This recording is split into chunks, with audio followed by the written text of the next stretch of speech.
Yeah, on claim 2, Fredrickson is flat out wrong. And this is where his legalese collapses once you line it up against actual Colorado law and his own pleadings. Let's be precise and unsentimental. Number 1, zoning matters a lot. If the property is zoned commercial and county code expressly prohibits residential occupancy, then there are no residential tenant rights. Any lease or license for living there is void or unenforceable as illegal. Courts will not enforce property interests that arise from code violating use. Colorado courts do not recognize protected property interests that are illegal ab initio. You don't get due process protection for an arrangement the law forbids from existing. Zoning is not just a code issue. It defines lawful use, and unlawful use does not generate protected tenancy rights. 14th Amendment claim fails without a valid property interest. Procedural due process requires 1, state action, and 2, a legitimate claim of entitlement.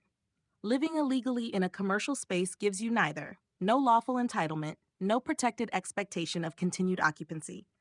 Courts consistently hold that illegal occupancy is not a protected property interest, period. So the line, open quote, no zoning code can override the constitutional prohibition on deprivation without due process, close quote, is nonsense. If the property interest never lawfully existed, there is nothing to deprive.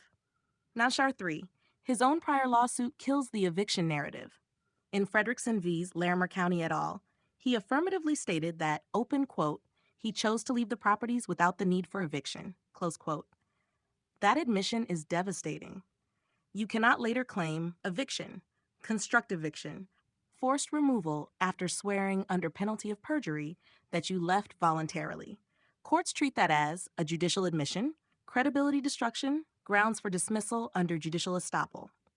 Number 4, constructive eviction is being misused. Constructive eviction requires the landlord making the property uninhabitable with the intent to force the tenant out. None of that applies here. Key problems. Code enforcement is not the landlord. The claim is not against the property owner. The alleged occupancy was already illegal. Enforcement of zoning laws, eviction. Constructive eviction does not apply to government regulators enforcing building or zoning codes. That's not eviction. That's compliance. Self-help eviction argument is legally incoherent. Self-help eviction in Colorado means a landlord locks out, cuts utilities, blocks access, without a court order here. No landlord action is alleged. No legal tenancy existed. Government enforcement is not self-help eviction. You cannot accuse code enforcement of self-help eviction. That doctrine does not apply to regulators. Number 6, wrong defendant, wrong doctrine, wrong facts. This is the fatal triad. No lawful residential tenancy, no landlord-tenant relationship, no eviction action by a landlord. Plaintiff admitted voluntary departure, claim asserted against code enforcement, not owner. That makes claim 2 not just weak, it's legally defective. Straight talk conclusion.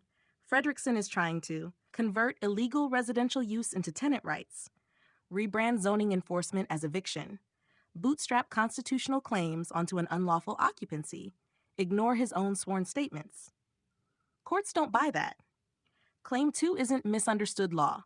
It's lawyer bait rhetoric built on invalid premises, and it would get shredded on a motion to dismiss once zoning illegality, lack of tenancy, voluntary departure, and improper defendants are laid out cleanly. If you want, I can also draft a tight rebuttal paragraph a judge would actually respect, or break down how this claim fails under Rule 12b-6, step by step.